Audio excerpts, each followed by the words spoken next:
Hey everybody, Dr. Steve Graef. I'm a psychologist, a performance advisor, and creator of The Room, a virtual space where people can come to think clearly when life gets heavy. And welcome to Thinking with Dr. Steve. In this series, I take a random topic and work it through my coaching and reflective process to uncover some practical insight, a new perspective, a takeaway about life, performance, and being human. Now, while I'm a psychologist and a coach, this channel is not meant to be medical or mental health advice. These are simply my thoughts, observations, perspectives that have been shaped by my experiences in psychology, performance, leadership, creativity, and just everyday life.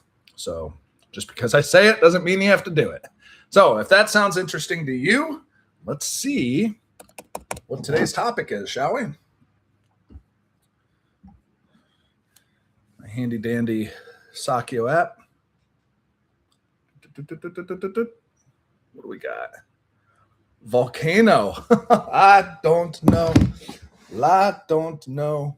I don't know where I'm gonna go when the volcano blows. All right. Well, that's obviously the first part of the dump with Volcano. And this first section of my reflective process is just thinking through what comes to mind when I hear Volcano. Well, first and foremost was the Jimmy Buffett song Volcano. What I also think about when I hear Volcano is pressure that a volcano has, and once that pressure becomes too much, it erupts. There's great beauty in that eruption, but there's also a lot of danger and destruction in that eruption as well.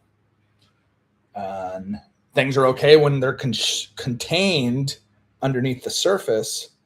But boy, when they explode and reach the surface and beyond, that's when problems happen.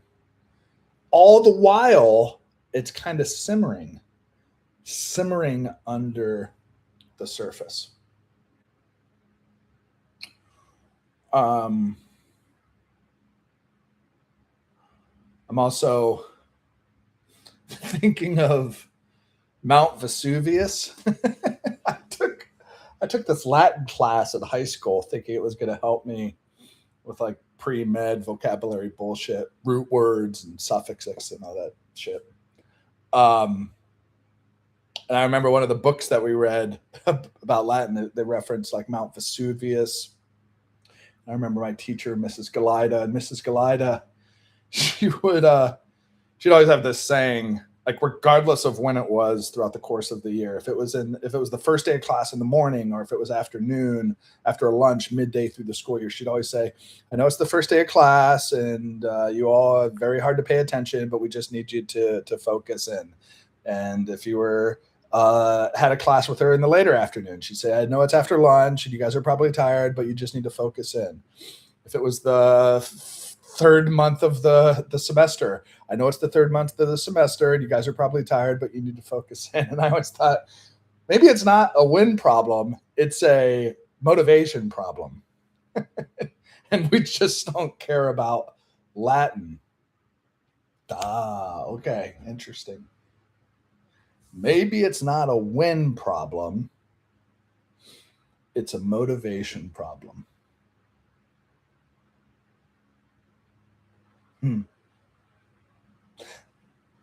I want to pull that thread. It's not a motivation problem, it's a win problem. It's not a win problem, it's a motivation problem. Or vice versa. And what I mean by that is,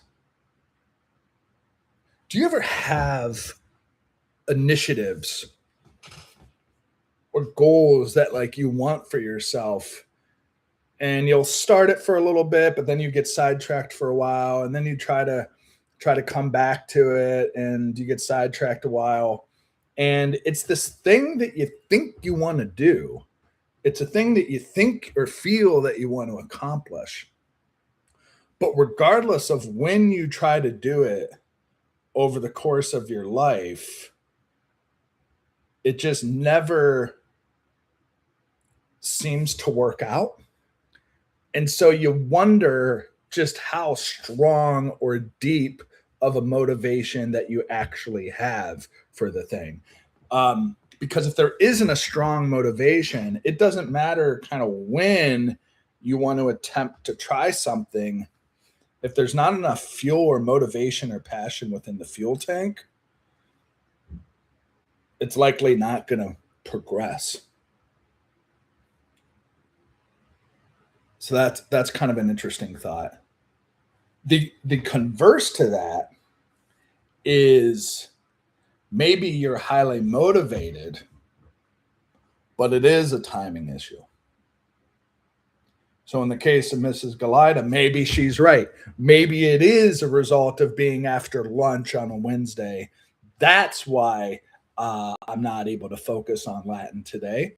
It's not a motivation problem. It is a win problem. And there is some like research and kind of science to back that up, that over the course of the day as individuals, we have different preferences for the types of work and our capability to complete certain types of work throughout the course of the day. What do I mean by types of work? Creative work versus administrative work versus real deep, heavily focused type of work. And even with motivation remaining somewhat stable, you might be a person that likes to knock out administrative work in the morning because you're just not fully with it yet. Whereas in the afternoon, your energy starts to spike and you can really do deep work. For me, I feel like my mornings are when I'm the most with it. So that's where I try to do my deeper mental work, the heavier cognitive work. I can do administrative work when I first wake up and I'm having a cup of coffee and all right, I'll send a few emails and knock off some low hanging fruit. But then come mid-morning is when I really need to lock in. And then creative time is probably more in the afternoon, but it varies. And I say all this as an opportunity for us to think about the win of our motivations. That's where we're going to go with this today. The win of our motivations. And if you're motivated to do something, but it doesn't seem to be happening for you, maybe it's a timing issue. Maybe it's a win issue. Maybe it's not the right chapter for you to explore this right now because you have other responsibilities. On the other hand, if you're somebody who has continually been working at something and you kind of can tell that maybe you're not fully in it, then it doesn't matter when you go about doing it. It's probably not going to work out because your heart isn't in it. And sometimes I think like, yeah, life and goal pursuit is challenging, but it shouldn't be that challenging. I think the universe gives us little nuggets, little Hansel and Gretel breadcrumbs that keeps us going on a pursuit. Even if it feels like an uphill climb, there's still these breadcrumbs, or you're so passionate about it that it doesn't matter if there isn't breadcrumbs at all. The breadcrumb is in your heart. Your heart is the breadcrumb. So it doesn't matter if the universe gives you shit. It's like, I'm doing this hell or high water and I don't care. So that's obviously a high motivation, and you just continue to work through you work through it regardless of when in your life that is, or what day of the week it is, or whether that's morning, noon, or night. So interesting thought today. I'm going to try to keep these maybe a little shorter than than my first one. We'll see. Sometimes I might belabor it, but I want to play with this kind of concept now, like application. So what's the takeaway here?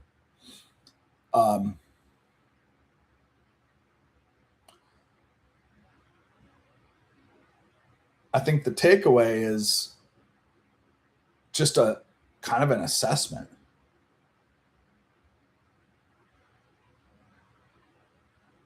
Of the goals that I am trying to achieve in life.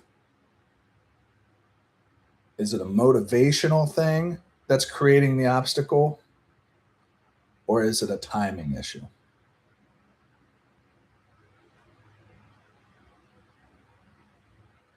And then I almost wonder if there's like a matrix: high motivation, good timing; low motivation, good timing; low motivation, or bad timing; and high motivation, low timing.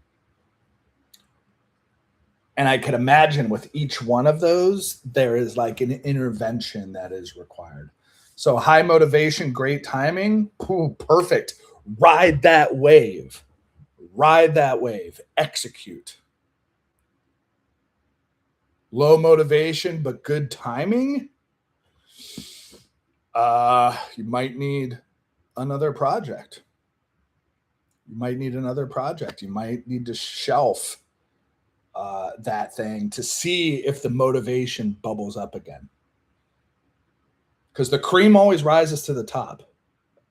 You know, people are all about, you got to write down everything. You got to write down every song idea. If the song idea is that great, it's going to come back. If your idea for a business is that great and that important to you, it'll pop back. It's not, you're not going to forget about something you really care about.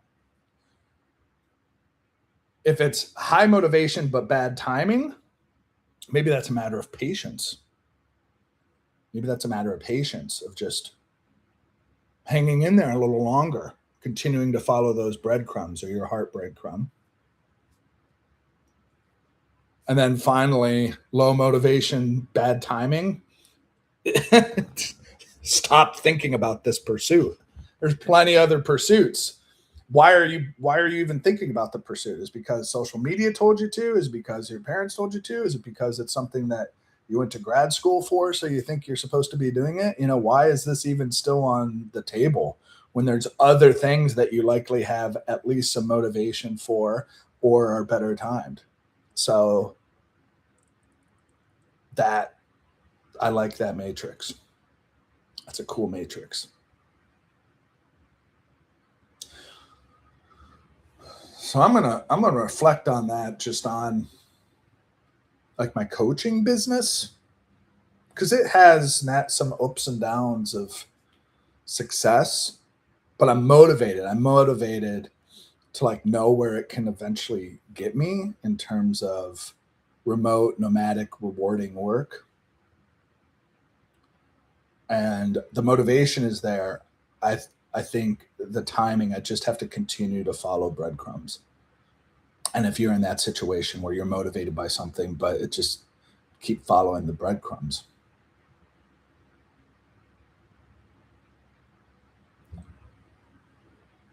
And I also have some interest in like maybe boat captaining and things. So there's some like mid motivation, decent timing to explore that, to see if that cream rises to the top. And for the past 5 years, that cream, that interest has continued to rise to the top. So playing around with that. And if I were to circle back around to the under the current, never really knowing when the volcano is going to erupt, sometimes when you have motivation and you have proper timing and you stay with the breadcrumbs long enough with something that you really care about and passionate about, there's stuff going under the surface, but you never know when that breaking point is going to be. So you just have to hang in there. I just have to hang in there.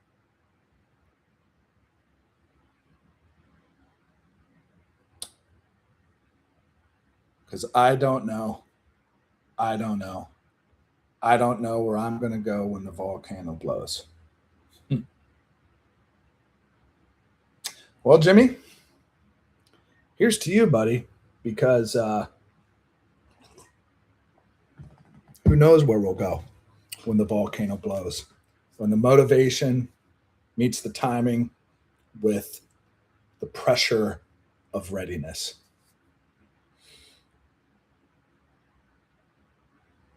Just keep at it. Hopefully, this was helpful for you today. I'm really absorbing this. I'm motivated about something. Just the timing will come. Just stay on the path. The volcano is brewing. And that's just going to be a nice reminder. It doesn't always require some like massive coaching, doesn't always require some like massive behavioral change or something. Sometimes it's just this awareness that we can kind of conjure up in our heads and put into our heart and just have that nearby for when the going gets tough or we need a little shot in the ass or whatever it might be. And this was a little example of kind of how I work through things with myself, just with a random topic. Imagine what a very deliberate, intentional topic could offer if you wanted to step into the room sometime. So with that, if this was interesting to you, please like and subscribe. It helps this channel out. Obviously, it's a brand new channel. And if you're interested in popping in the room, there's information in the description. I would be honored to serve as a coach for you. All right. With that, folks, have a fantastic day, and we'll see you on the next episode of Thinking with Dr. Steve. Have a good one.